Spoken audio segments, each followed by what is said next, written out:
Film ini menceritakan kisah dua gadis remaja yang cantik dan lugu, namun hidupnya hancur setelah menjadi korban kekerasan brutal oleh sekelompok pria kejam.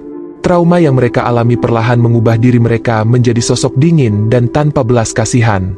Seorang korban berubah menjadi pelaku balas dendam yang jauh lebih mengerikan dari para penyiksanya. Seperti apa kisahnya? Simak video alur filmnya berikut ini. Hey!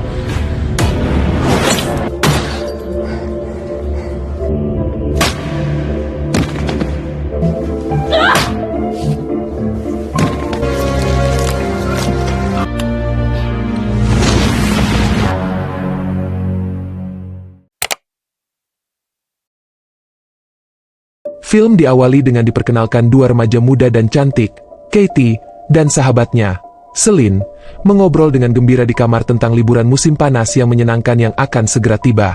Mereka memutuskan untuk memanfaatkan kesempatan langka ini untuk menikmati kesenangan berbelanja di New York. Tetapi sebelum itu, mereka perlu mencari pekerjaan sementara untuk mendapatkan cukup uang untuk perjalanan mereka. Ibu Katie dengan sepenuh hati mendukung kegiatan sosial musim panas mereka. Sehingga, ia menghubungi seorang teman untuk mengatur pekerjaan bagi gadis-gadis itu di sebuah pertanian ramah lingkungan. So proud of you, working in an organic farm. I just think that's great. Hey, your uncle's on his way. Be in touch with your uncle every day. Yes. Keesokan harinya, paman Katie, David, melakukan perjalanan khusus untuk mengantar gadis-gadis itu ke stasiun. David, seorang agen FBI, sangat menghargai kesadaran akan keselamatan. Sebelum berpisah, ia secara khusus menginstruksikan mereka setibanya di pertanian untuk menggunakan kode yang telah ditentukan untuk meyakinkan keluarga mereka tentang keselamatan mereka. Bus akan membutuhkan waktu untuk tiba, jadi gadis-gadis itu menuju supermarket untuk menggunakan toilet. Di dalam, mereka diberitahu bahwa toko tersebut tidak memiliki fasilitas untuk pelanggan. Sambil meminta maaf, mereka bersiap untuk pergi. Petugas toko dengan ramah mengucapkan selamat tinggal kepada mereka, dan ia menasihati mereka bahwa lingkungan ini tidak terlalu aman, dan menyarankan untuk tidak menerima minuman dari orang asing. Katie berterima kasih kepada petugas toko, tetapi tidak terlalu mempedulikan nasihatnya. Karena masih punya banyak waktu luang, mereka mengunjungi kafe terdekat untuk menghabiskan waktu dan menanyakan tentang toilet yang tersedia. Pemilik kafe, seorang pria berjanggut, langsung tersenyum lebar melihat gadis cantik yang meminta bantuan.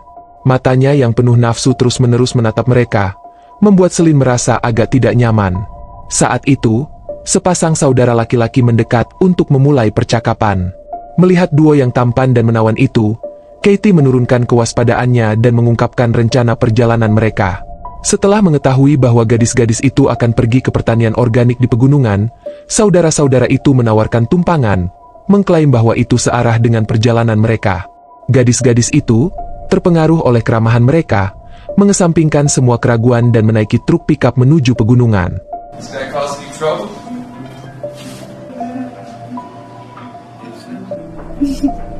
I'm Jed, and this here's my brother Lucas. You're working on an organic farm. You know, you don't have to wait for the bus, so you can go shopping in New York City for a weekend. We could drive you up to the farm. Fine.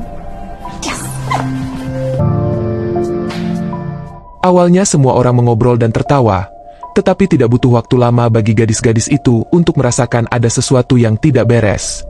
Truk pickup itu sudah lama melewati belokan menuju pertanian, namun terus bergerak maju. Celine dengan gugup menggenggam tangan Katie dan bertanya kepada laki-laki itu kemana ia akan membawa mereka. Ia menjawab dengan senyum misterius, mengatakan bahwa mereka akan segera mengetahuinya. Tak lama kemudian, truk berhenti di depan sebuah rumah pertanian pedesaan. Dengan perasaan cemas, Katie dan Celine turun. Kedua saudara laki-laki itu akhirnya mengungkapkan niat mereka. Mereka ingin mengundang para gadis cantik itu ke rumah mereka, tetapi takut ditolak, jadi mereka menggunakan taktik ini. Mereka berjanji setelah beristirahat sejenak, mereka akan melanjutkan perjalanan mereka ke pertanian. Saat itu, ibu kedua saudara laki-laki itu keluar dari rumah. Wanita tua dengan wajah ramah itu dengan hangat mengundang kedua gadis itu masuk untuk beristirahat. Tak mampu menolak ramahan mereka, kedua gadis itu dengan enggan mengikutinya masuk. Interior rumah didekorasi sederhana, pesona pedesaan memenuhi udara, menciptakan suasana santai dan nyaman. Katie mengeluarkan ponselnya dan mengirim pesan berkode kepada pamannya, memberi sinyal bahwa mereka aman. Di matanya, Tidak ada bahaya di sini. Wanita tua itu ramah dan santai, menyajikan hidangan buatan sendiri kepada para tamu. Kedua gadis yang kelaparan setelah perjalanan itu segera menyantap makanan tanpa menunggu dipersilahkan. Tetapi tak lama kemudian, penglihatan Selin tiba-tiba menjadi kabur. Dengan waspada, ia meraih lengan Katie dan berlari menuju pintu, tetapi mereka tidak berhasil berlari jauh dan jatuh pingsan.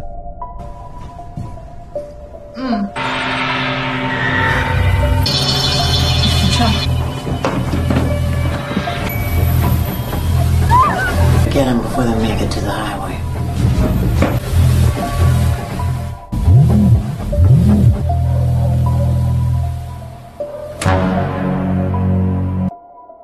Ketika mereka sadar kembali, mereka ngeri mendapati diri mereka terkunci di dalam sebuah kontainer jauh di dalam hutan.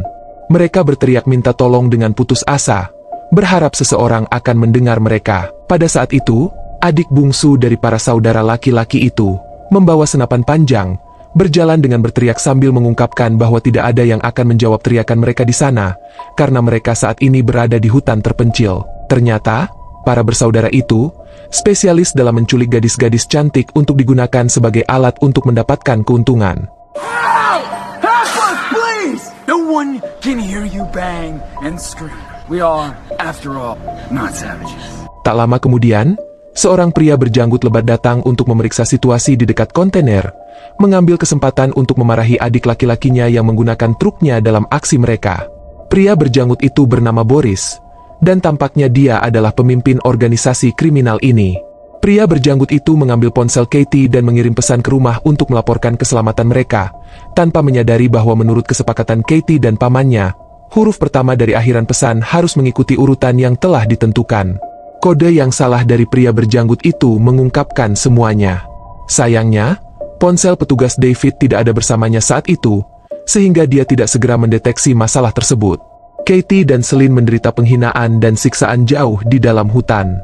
Ketiga penjahat itu bahkan memaksa mereka untuk mandi di tempat umum. Saat kedua gadis itu berada dalam kesulitan besar, tiba-tiba What's going on here?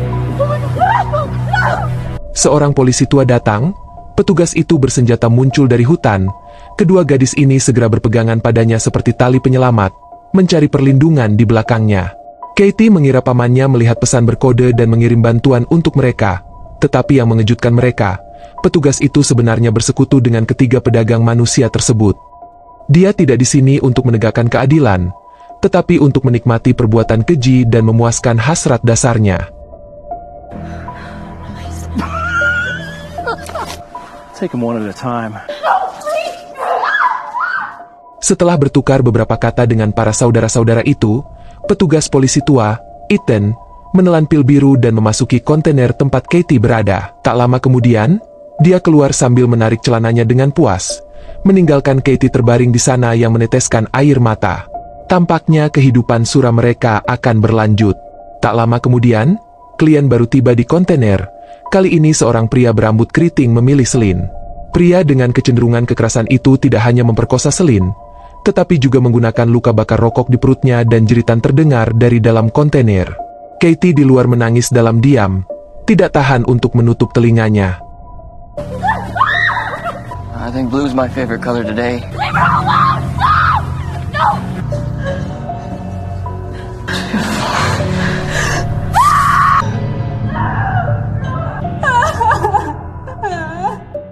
Di sisi lain, David akhirnya menyadari anomali dalam pesan Katie, percaya bahwa keponakannya dalam masalah. Dia bertanya kepada pemilik pertanian, mengetahui bahwa mereka tidak pernah tiba atau menghubungi. Ponsel mereka terus-menerus mati. Pacar David awalnya merencanakan liburan bersamanya. Sekarang David terpaksa harus meninggalkannya dan berencana untuk menyelidiki keberadaan Katie. Di saat bersamaan, kontainer itu menyambut tamu ketiga hari itu yang mengenakan topeng menyeramkan dan mengeluarkan suara-suara aneh. Kedua gadis itu ketakutan, tidak menyadari identitas aslinya. Akhirnya, pria bertopeng itu memilih Selin.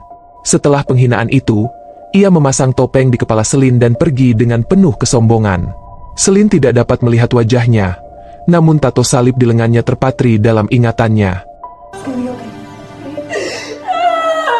It's gonna be okay. Okay, I promise.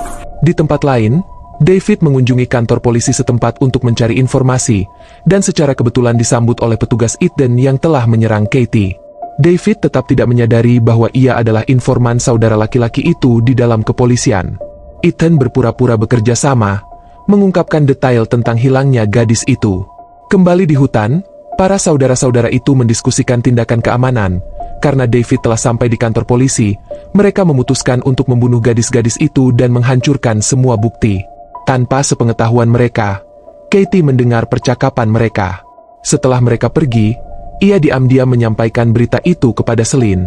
Sekarang, satu-satunya harapan mereka untuk bertahan hidup adalah dengan melawan balik. Pada saat itu, pria berambut keriting yang telah memperkosa Celine kembali, ditugaskan untuk mengawasi gadis-gadis itu sementara para anggota lainnya terus mencari target baru di kota. Melihat kesempatan itu, Katie berpura-pura dan menggoda pria berambut keriting itu. I didn't think you liked me.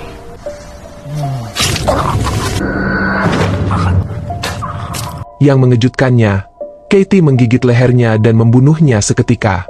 Menggunakan kunci yang mereka temukan dari tubuhnya, mereka segera membuka borgol dan mendapatkan kembali kebebasan mereka. Tak lama kemudian, petugas Ethan tiba di hutan dan menemukan pria berambut keriting itu tewas di luar kontainer. Ia bersiap untuk mengejar mereka dengan mobilnya, tetapi ternyata kedua gadis itu sudah mengambil mobilnya dan pergi. Dalam perjalanan pulang, Katie melihat seorang gadis di pinggir jalan yang meminta tumpangan. Celine menatap gadis itu dan merasakan gelombang emosi. Belum lama ini, mereka juga hidup tanpa beban. Namun mereka menumpang truk orang asing, yang berujung pada pengalaman paling tragis mereka. Bertekad untuk mencegah terulangnya kejadian itu, mereka memutuskan untuk membalas dendam. Pertama, kedua gadis itu mengunjungi toko peralatan untuk membeli perlengkapan. Kapak, palu, paku, tongkat baseball, hampir semua senjata yang bisa mereka bayangkan. Mereka lalu menanyakan alamat Boris, pria berjenggot itu, kepada pemilik toko.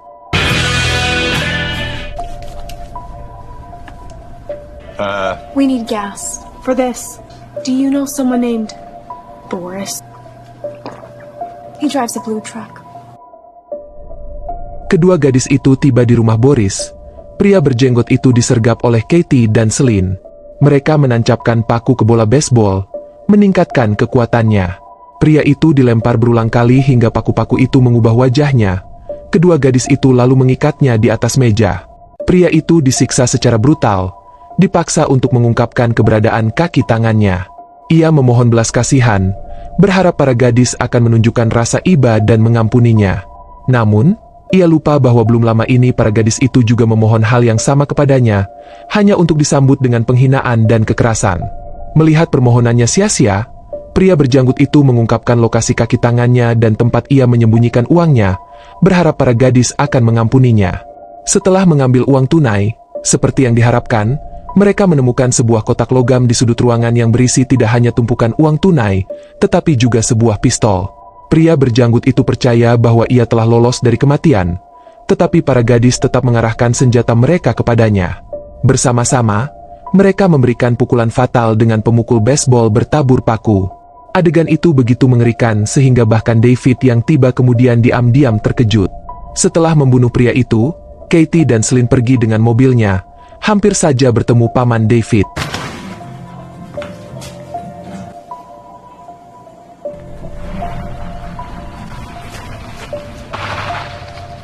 Selanjutnya, dua gadis itu tiba di gereja. Ternyata pria yang menyiksa Celine dengan topeng binatang adalah pendeta. Melihat Celine yang berlumuran darah berdiri di hadapannya, pendeta itu tampak terkejut. Tetapi tiba-tiba ia dipukul hingga pingsan oleh Katie dari belakang. I have a loving good shepherd. Mereka mengikat pendeta itu ke bagian belakang mobil dan menyeretnya. Lalu saat ia terengah-engah, mereka menyalakan bensin untuk membakarnya hidup-hidup. Sementara itu, David tiba di kantor polisi setempat untuk menanyakan tentang penyelidikan dan mencoba menghubungi keponakannya dengan ponselnya. Tanpa disadarinya, nada dering ponsel itu berasal dari saku petugas Ethan. David langsung menyadari kebenarannya, tetapi sudah terlambat. You alone? Where are they?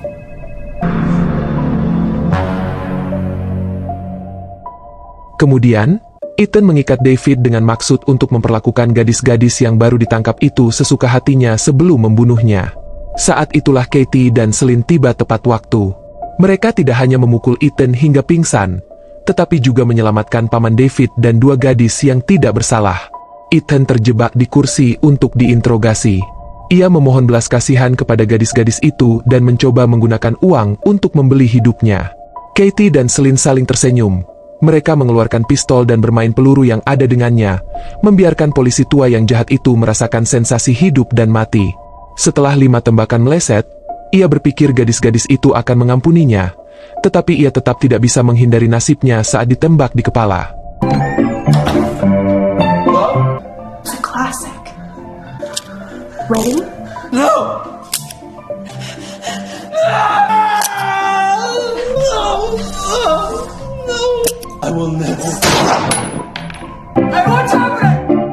Untuk mencegah paman David mengganggu rencana balas dendam mereka, Katie mempercayakan tugas tersebut kepada para gadis yang ditangkap untuk menyelamatkan pamannya. Katie dan Celine lalu bergegas menuju tempat persembunyian para perdagangan manusia. Orang pertama yang menderita pembalasan adalah wanita tua yang tampaknya baik hati tetapi jahat. Ia pingsan setelah minum segelas anggur, karena ternyata Katie diam-diam telah memasukkan obat penenang ke dalamnya. Katie dan Celine mengikatnya di ruang bawah tanah, dan ketika wanita tua itu sadar dari ketidaksadarannya, ia menemukan putra bungsunya diikat di seberangnya. Ia mulai memohon belas kasihan, berharap gadis-gadis itu akan mengampuni keluarganya dan berjanji untuk berubah, tidak akan pernah lagi melakukan tindakan keji. Katie tidak mempercayai kebohongannya, lalu membunuh putra bungsu wanita tua itu di depannya.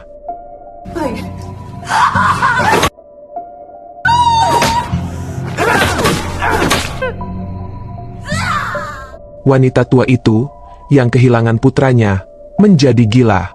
Ia mengutuk dan memaki, melampiaskan kebenciannya. Namun, semakin histeris, hal itu memicu kesenangan balas dendam dari gadis-gadis itu. Selanjutnya, wanita tua itu didorong ke ruangan lain. Di sana, putra keduanya diikat. Ia masih memiliki sedikit hati nurani, terus-menerus menyesali semua yang telah dilakukannya dan menyalahkan ibunya karena telah menyesatkan dia dan saudara laki-lakinya. Katie memberinya tongkat baseball untuk memaksanya. Di bawah todongan senjata, putra sulung dipaksa membunuh ibunya sendiri, tetapi ia tidak tega melakukannya. Pada akhirnya, ia juga tewas ditembak di kepala. Hit your mother with the bat. What do you think, Katie? Well. Kedua gadis itu menghapus sidik jari mereka dari pistol dan menaruhnya di tangan si putra sulung, membuat seluruh kasus pembunuhan tampak seperti perseteruan keluarga dan balas dendam. Wanita tua itu tahu ia akan binasa, tetapi keinginannya yang kuat untuk bertahan hidup membuatnya berjuang untuk terakhir kalinya.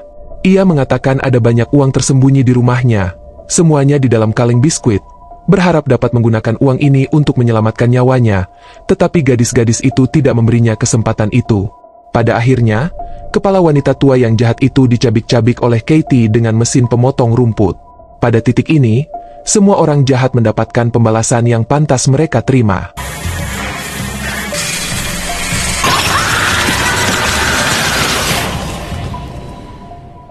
Katie dan Celine, di bawah perlindungan paman mereka, berhasil menghindari hukuman dan perbuatan balas dendam mereka sebelumnya. Film berakhir dengan kedua gadis itu akan pergi ke New York. Katie dan Celine, di bawah perlindungan paman mereka, berhasil menghindari hukuman dan perbuatan balas dendam mereka sebelumnya. Film berakhir dengan kedua gadis itu akan pergi ke New York.